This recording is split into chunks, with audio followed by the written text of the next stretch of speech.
Eu estava assistindo uma palestra de um matemático, se não me engano, britânico. Eu sei que era na Universidade de Oxford. O nome dele é John Lennox. E ali nesta universidade era um encontro, acredito que era algum tipo de encontro estudantil, em que o diretório acadêmico daquela universidade promoveu uma discussão.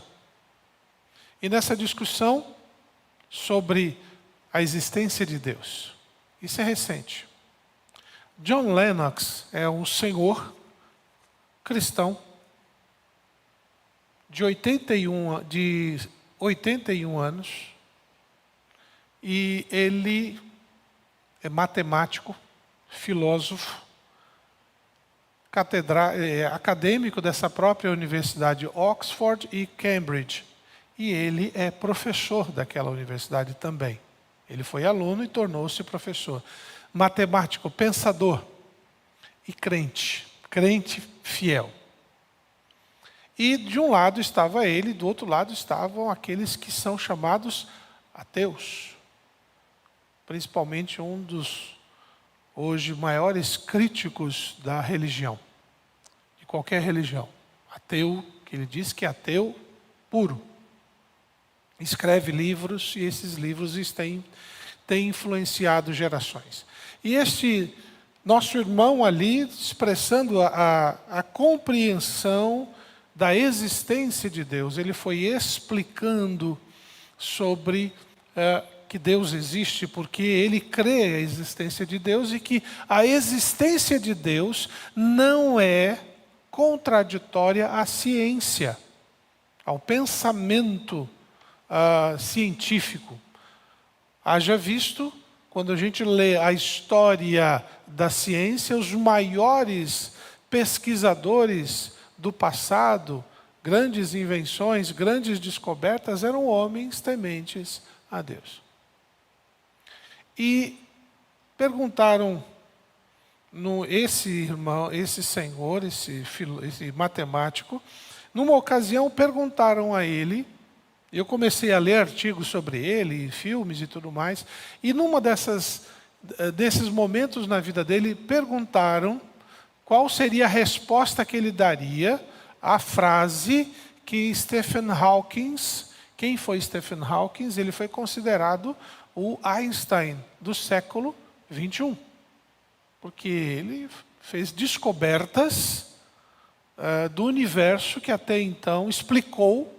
Ele provou teorias que até então não tinham sido provadas. Então, um homem extremamente inteligente, falecido. Ele andava até numa cadeira de rodas, ele nem tinha que usar um robô para usar a voz dele ser projetada. E esse Stephen Hawking era ateu. E esse homem disse que a religião é um conto de fadas para pessoas que têm medo do escuro.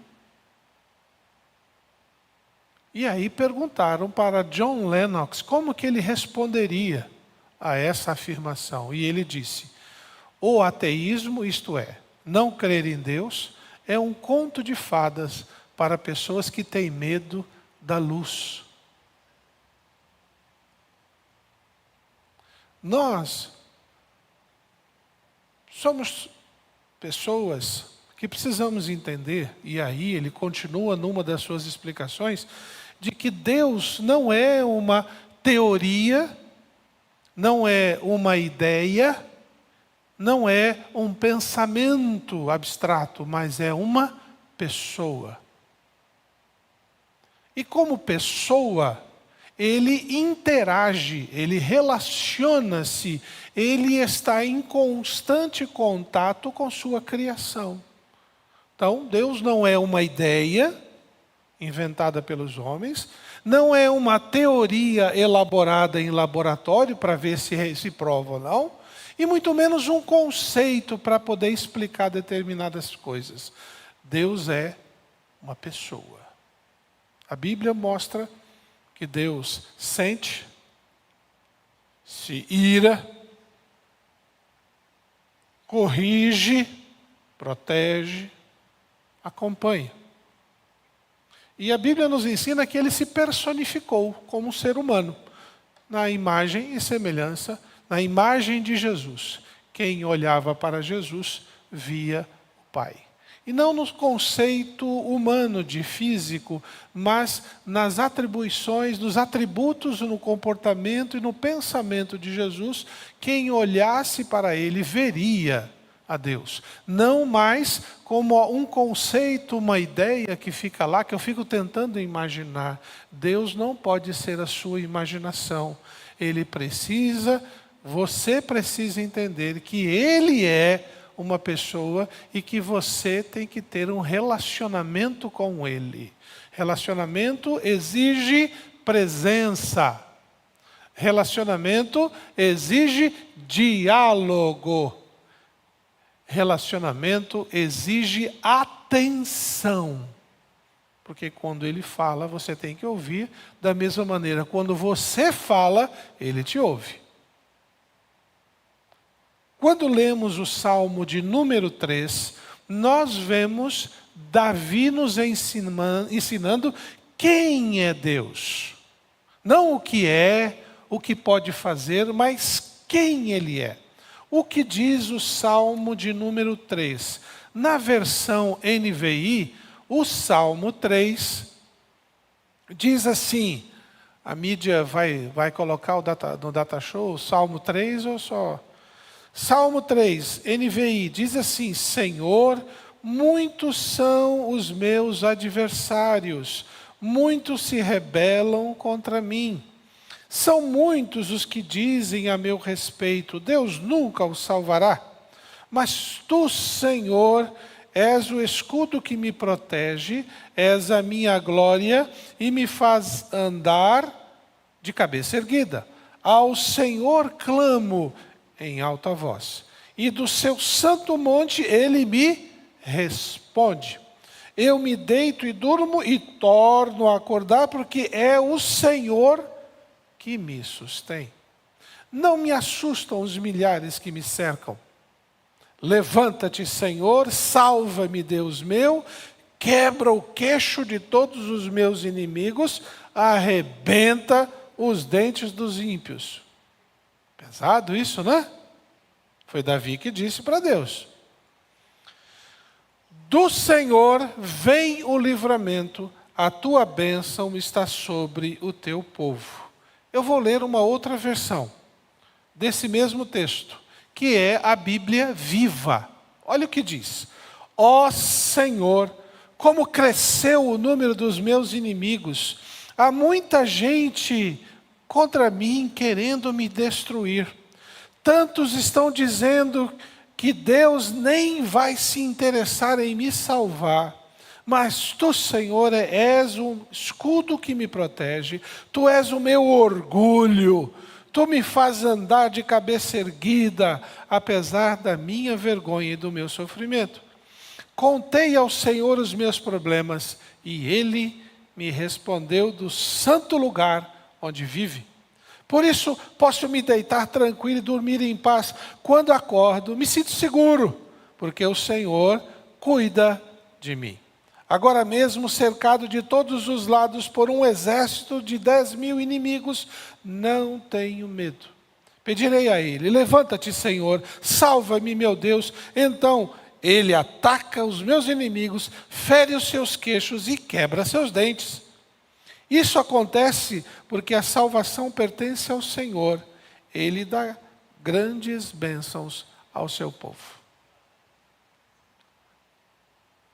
O Salmo 3 é um salmo de Davi, que foi escrito quando ele estava fugindo do seu filho Absalão, que estava querendo tomar o trono dele. É só você ver lá em 2 Samuel, nos capítulos 15 a 18. A história ali é contada. Neste Salmo 3, Davi expressa toda a sua confiança neste Deus, que para ele, Davi, é um escudo, que está sempre protegendo a ele, mesmo quando ele é cercado por muitos inimigos. E aqui Davi declara que pode descansar em paz, sabendo que Deus o sustenta e o salva. Para Davi, Deus não era uma teoria, Deus não era uma ideia, Deus não era um conceito, mas era uma pessoa com quem ele podia contar. Você pode contar com Deus na hora que você está passando por aflição? Você sente que pode contar com Ele, não com a ideia dele, mas com Ele, cuidando de você? Davi fazia isso. Quem Deus é para mim? É o que Davi está dizendo no Salmo 3. Quem Deus é para mim?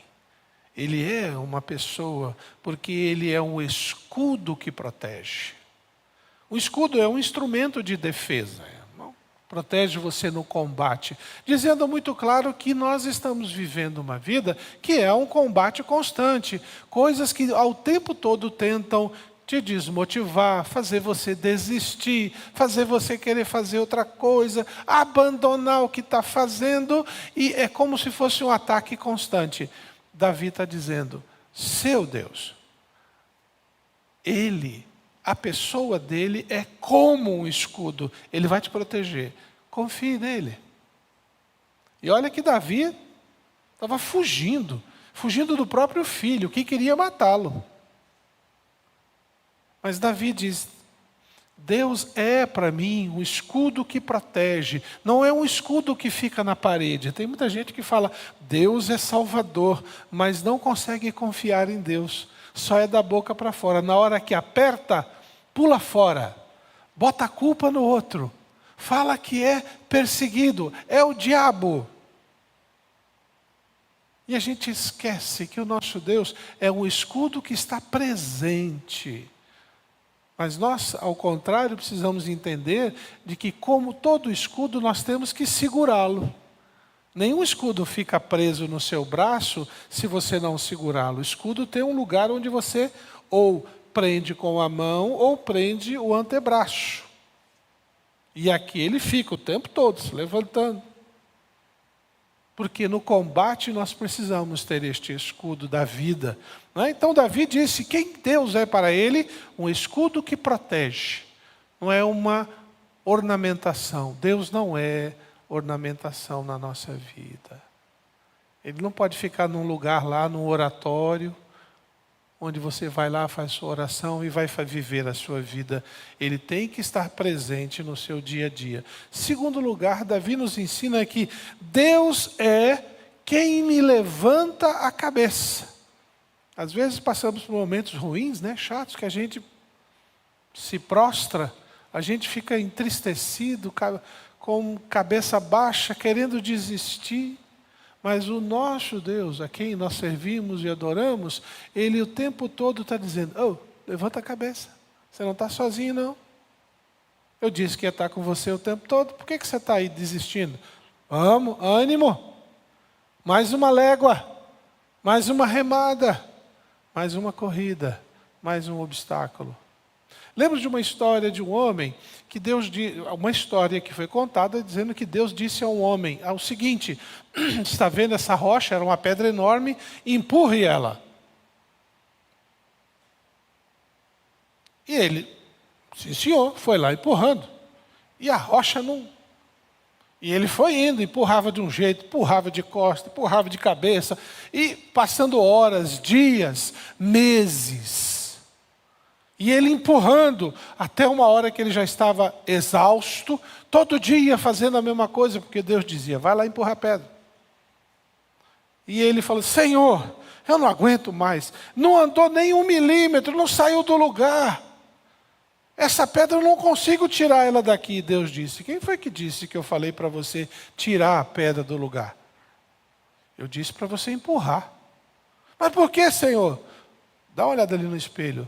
Veja como você está forte, veja como você está musculoso, veja as suas pernas como estão rijas. Agora você está pronto para fazer o que tem que ser feito. Primeiro eu te preparo, depois você vai para a obra. E às vezes a gente está querendo fazer coisa para Deus e a gente não se prepara, Não ora, não lê a Bíblia, não quer saber nada disso. porque eu já estou cheio do Espírito Santo. Mas cheio do Espírito Santo que vem o diabo lá com um palitinho, começa a vazar. O que nos enche do Espírito é a presença do Senhor, é a prática, é o dia a dia, é o relacionamento com Ele. Deus é quem levanta a minha cabeça. Na hora que você estiver triste, pare de ficar procurando o aplauso do irmão, da igreja, da programação, do diretor, do departamento, quem é o líder.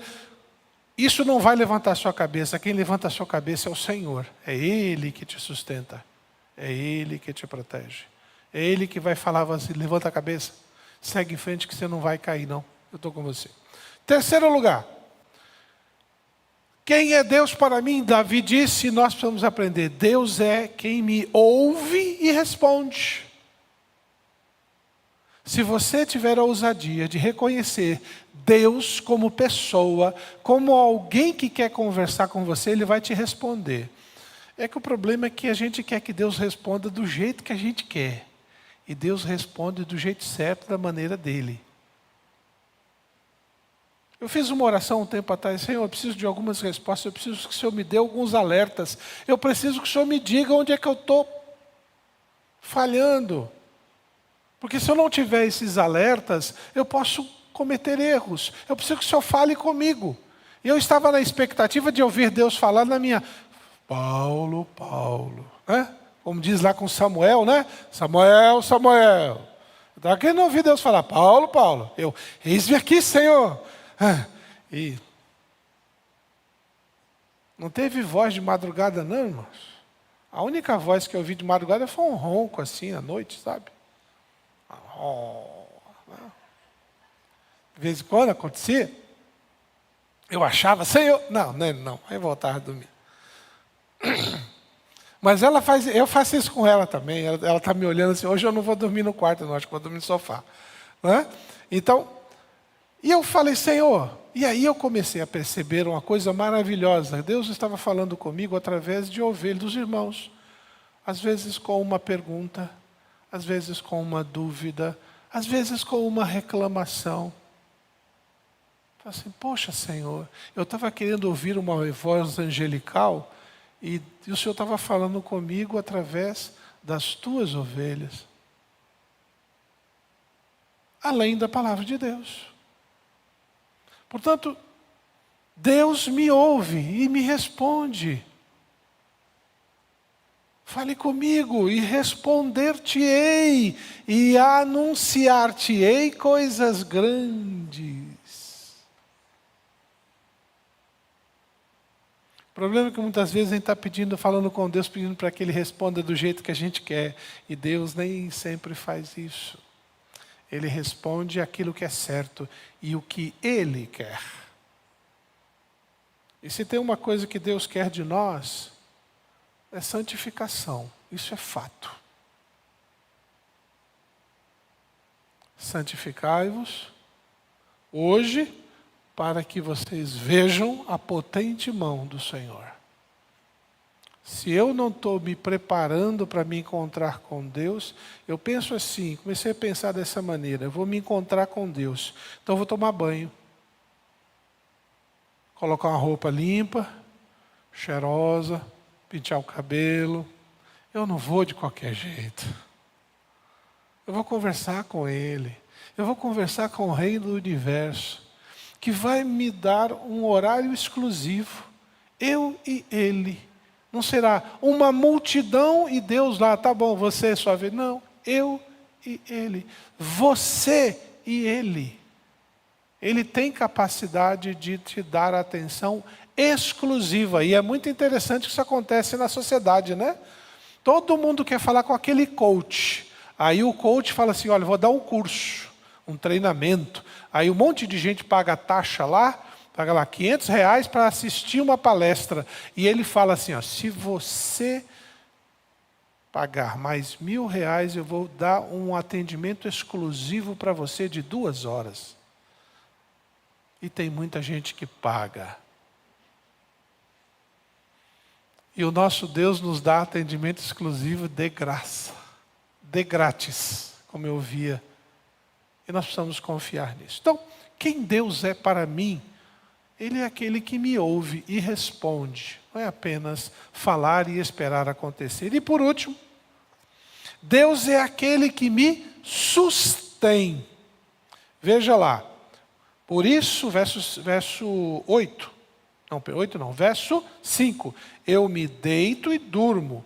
Torno a acordar porque o Senhor é quem me ou sustenta ou sustém. Como é bom levantar de manhã e dizer, mais um dia, Senhor, estou vivo. Aí eu olho para o lado, vejo a Sandra, né? Aí encosto a mão dela, tá viva. Obrigado, Senhor, mais um dia. O Senhor cuida de nós, tem cuidado. E nós precisamos viver a alegria desse cuidado do Senhor. Porque senão nós vamos nos tornar pessoas frias, distantes de Deus. E aí, por estarmos frios, nós não somos lagarto, que precisa ficar indo para o sol para se esquentar. Porque tem sangue frio, precisa ficar no sol para ver se aquece. A gente não é, a gente é gente, nosso sangue é quente. Naturalmente. E sangue quente, ele carece de relacionamento. O que faz o jacaré ou lagartixa? Vai lá, fica sozinho, ele não fica se amontoando, ele quer ficar sozinho para se esquentar. Porque se ele encostar no outro, sai briga. Mas nós fomos criados por Deus para poder se aproximar e dizer, eu preciso da tua sustentação, eu preciso da tua proteção. E é muito bom poder dizer, Senhor, obrigado pela noite, obrigado pelo dia. Passei por tantas coisas e eu sei que o Senhor me protegeu. Então, Deus, o nosso Deus, não é uma ideia, é uma pessoa. É uma pessoa que quer nos proteger, é uma pessoa que o tempo todo está dizendo, levanta a tua cabeça, é uma pessoa que presta atenção no que você está falando e responde para você, e Ele é aquele que vai estar do teu lado dizendo o seguinte, vem cá, levanta, vamos junto, Ele te sustém, você não vai ficar desamparado. Então Davi nos ensina isso, e olha que Davi estava sendo caçado, e ele sabia que a sua proteção vinha do Senhor. Que Deus te abençoe e aplique esse salmo na sua vida, diariamente. Amém?